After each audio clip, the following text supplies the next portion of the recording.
This is Shelton Benjamin. This is Harley Race. This is Mick Foley. This is Mr. Wonderful Paul Orndorff. This is the Monster Abyss. This is Daniel Bryan. This is JBL, and you're watching the MWF. Be there live.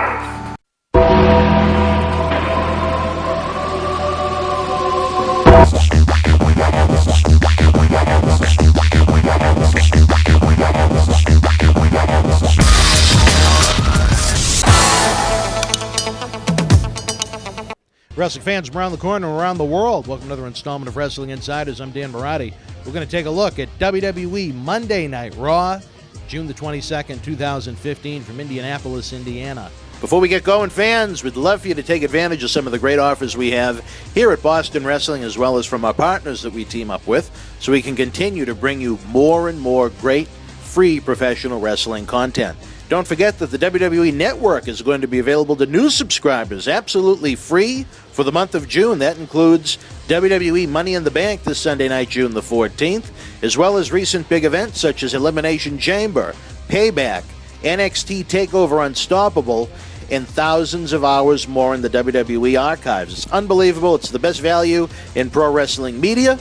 Click on the link below on our YouTube page and start enjoying the WWE Network now for the month of June. Also, don't forget that you can help Boston Wrestling by using our special links for both Amazon.com and WWEshop.com. No matter what you buy, even non-wrestling merchandise on Amazon, we get a small percentage of your purchase, and it doesn't increase your cost 1 single cent. We bring you tons of free content each week and need some help to keep the train rolling. Don't feel like shopping? We have a PayPal account, folks. You can send a donation of any denomination, $1, $2, $1,000, whatever you like, using the email address bw@bostonwrestling.com. We'd love to send you a shout-out for helping grow our library for fans around the world to enjoy. We'd also be very happy if you joined us by subscribing for free to our YouTube channel. We're starting to close in on 800 free videos for your viewing pleasure. If you enjoy what you see, please share it with friends, and most importantly, click the like button on each video that you watch so YouTube will showcase our giant library to more and more of your professional wrestling fans. Raw had a hot open with Brock Lesnar and Paul Heyman coming out towards the ring. WWE wanted an apology from Brock Lesnar to both JBL and Michael Cole in order for him to be reinstated.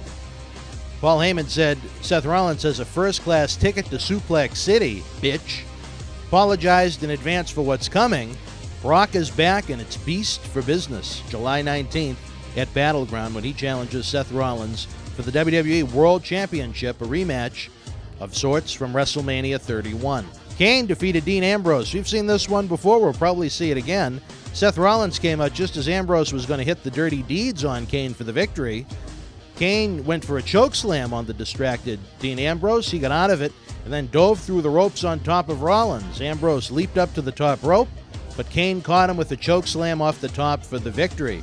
It appeared here that Seth Rollins was trying to get back on Kane's good side now that Brock Lesnar is back in the picture. Primetime Players defeated the Ascension. Right now, Primetime Players aren't as over as they should be for the role they're in as the number one babyface tag team. Fans need a reason to really get behind them. I think it would be a service to both Darren Young and Titus O'Neil to get more time on the microphone, whether it be on SmackDown or Main Event on WWE Network, and establish themselves more. And that's really saying something, since Darren Young has been on the active roster for 5 years, going back to the summer of 2010 when the Nexus debuted. Not to say that it's impossible, but Primetime Players needs a little bit more oomph if they're going to stay in the spot they're in right now due to Tyson Kidd's injury.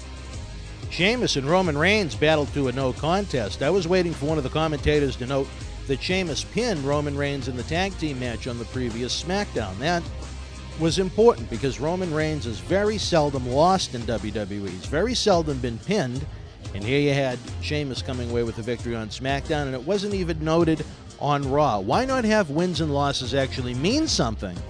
Wouldn't that be refreshing in 2015? I have to say, I really like the chemistry between Roman Reigns and Sheamus in the ring. Even though Reigns is programmed with Bray Wyatt right now headed into the pay-per-view, I'd love to see more between Reigns and Sheamus going forward in singles action. Sheamus has really upped his game recently. I don't know if it was the Money in the Bank. I don't know if it was the time off from his injury. But his matches with Orton were really good. His work with Reigns has been good as well, especially the Money in the Bank win. It seems like there's some sizzle behind Sheamus, and that's a really good thing. In the middle of the match, Wyatt came on the screen again singing "I'm a Little Teapot," and appeared he was talking to someone, a smaller person having tea time. Roman Reigns apparently believed that was his daughter, and he ran to the locker room looking for Bray Wyatt, which was the end of the match up there. No official announcement was made. Went to a wide shot, and Bray was talking to a rocking chair that rocked on its own with no one in it. After the commercial break, Roman Reigns found the room where Wyatt was sitting, but it was empty. He was still singing via some kind of audio device. It was eerie with lit candles, and it said, "Anyone but you" on the wall, almost written as if it was in blood. And there were photos of Roman Reigns everywhere with his eyes missing. I mean, tell you, this was something like it was out of a horror movie. I thought it was fantastic. It's interesting, fresh, creative stuff, and I want to see more of it. I look forward to this continuing as the road between Roman Reigns and Bray Wyatt leading to Battleground continues. Neville defeated Kofi Kingston. More great action here, folks. New Day and Primetime Players got involved at ringside during the matchup. New Day wound up getting tossed by the referee. Kofi looked like David Ortiz getting a called third strike. He gave the referee the business. Neville took over from there and hit the Red Arrow for the victory. King Barrett defeated Zack Ryder. The crowd was dead for this one. There was a pre-produced promo with R-Truth dressed up as a king, as the Barrett and R-Truth feud apparently is going to continue. Ryder needs to continue his stint down in NXT to give him a fresh coat of paint. It was disappointing to see this happen to a guy that truly got over with the fans, in a lot of ways on his own merit, when he created the Long Island IC internet show. I don't know how long the push and the fan love would have lasted before they turned on him, but he deserved better than what he received, much more of a chance.